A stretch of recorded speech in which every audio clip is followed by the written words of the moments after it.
छाता नओढी हिँड्न सजिलो हुन्छ कि।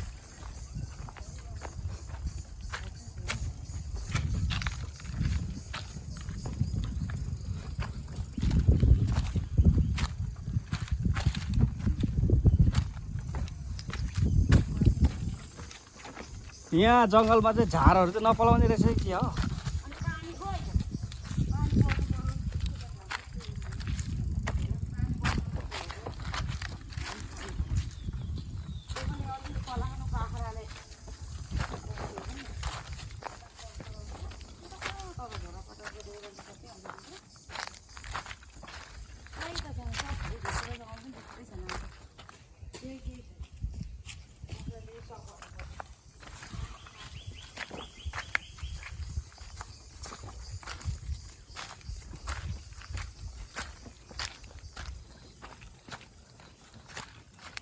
पहिला भाउजूहरूको त्यो बिहा गरेर फर्किँदा नि यही बाटो फर्केको हो।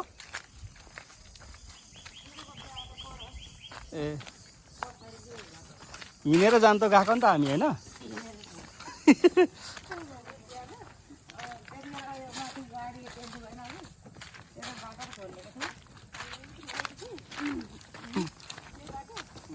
बेहुलीको लुगामा होइन उफ्रिँदै।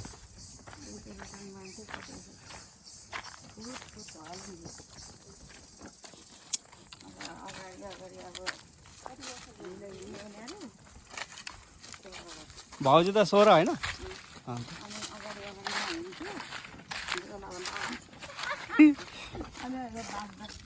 आफू अगाडि अब उफ्रिँदै आएको होइन मैले लिएको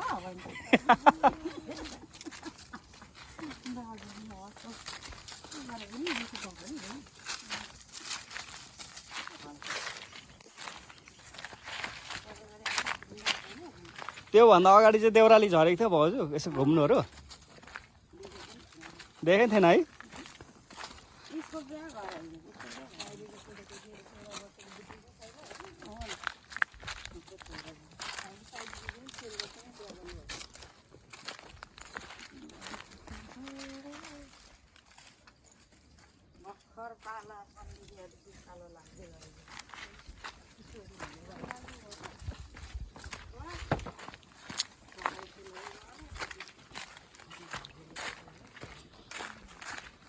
अब त्यति बेला त दाजु पनि सुकिलो मुकिलो थियो नि त होइन।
हजुर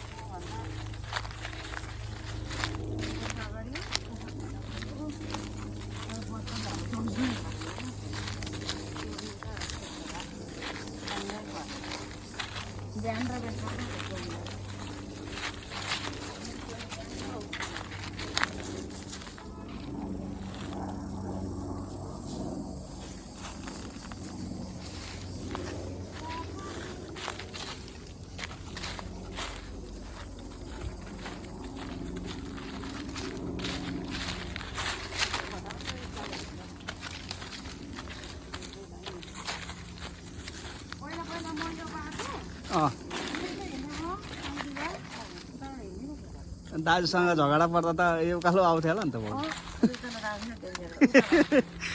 झगडा परेर म त्यसरी हिँड्दिनँ थियो।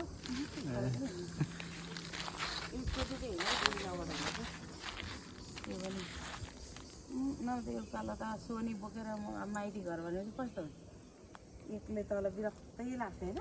सोनी बोकेर सुई जान्थ्यो त्यतिखेर त बोक्दैन नि थियो अब त्यतिखेर कहाँ अब 50 केजी अहिले कहाँ अब 55 केजी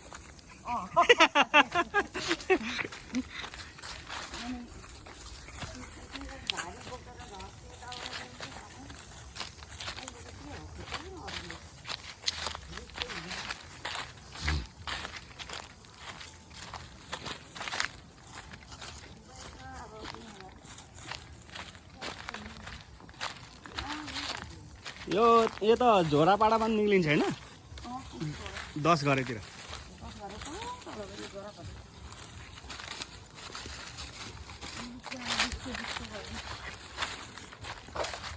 खोलाको नाम त सनी बोटे होइन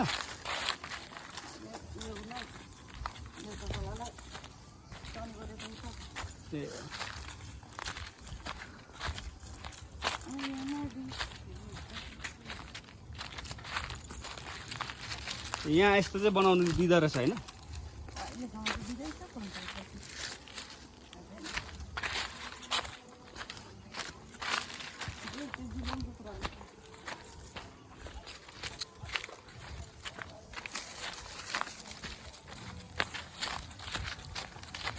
अब भोलि पर्सि सरकारले अब यो रुखहरू ढाल्नु पऱ्यो भने त योहरू ड्यामेज गर्छ नि यिनीहरूलाई रुख ढाल्दा त यसलाई लाग्छ नि तर यिनीहरूलाई पनि त फेरि रिपेयरिङ गर्नु नमिल्ने रहेछ नि त होइन एकपल्ट जस्तो बनायो त्यस्तो कलर चाहिँ लाउनु पायो होइन खै उता बाबाको लागि त कलर गर्छ त नि त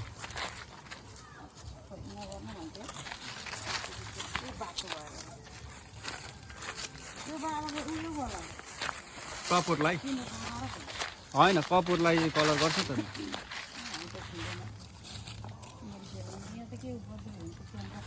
ए उता झन् धेरै छ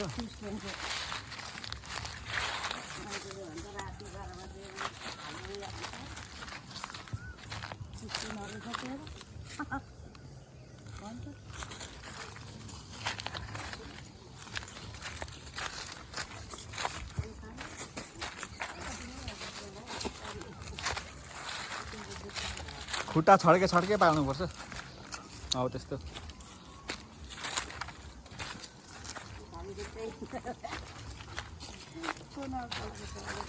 खै खुट्टा ठुलो देखेर बिहा गरेको भाउजू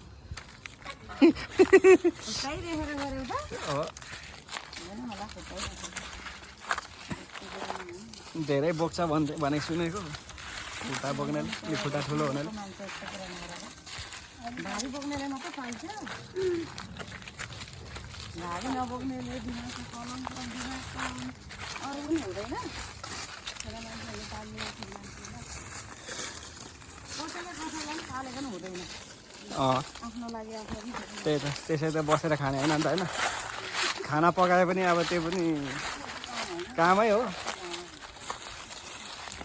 एक लगानी पैसा कमाएर आउनुभन्दा धेर त्यही त घरमा कतिपल्ट एउटा चिजमा कतिपल्ट चिर्नु पर्छ पानी नल्याएको नि खाइसक्यो नि माथि खाइसक्यो नि त बोकेँ खाएर त्यही भएर म त हिँडेको दिमाग लगाउनु हुन्न भाउजू होइन खाएको थिएँ मैले पनि तिम्रो लागि भयो क्या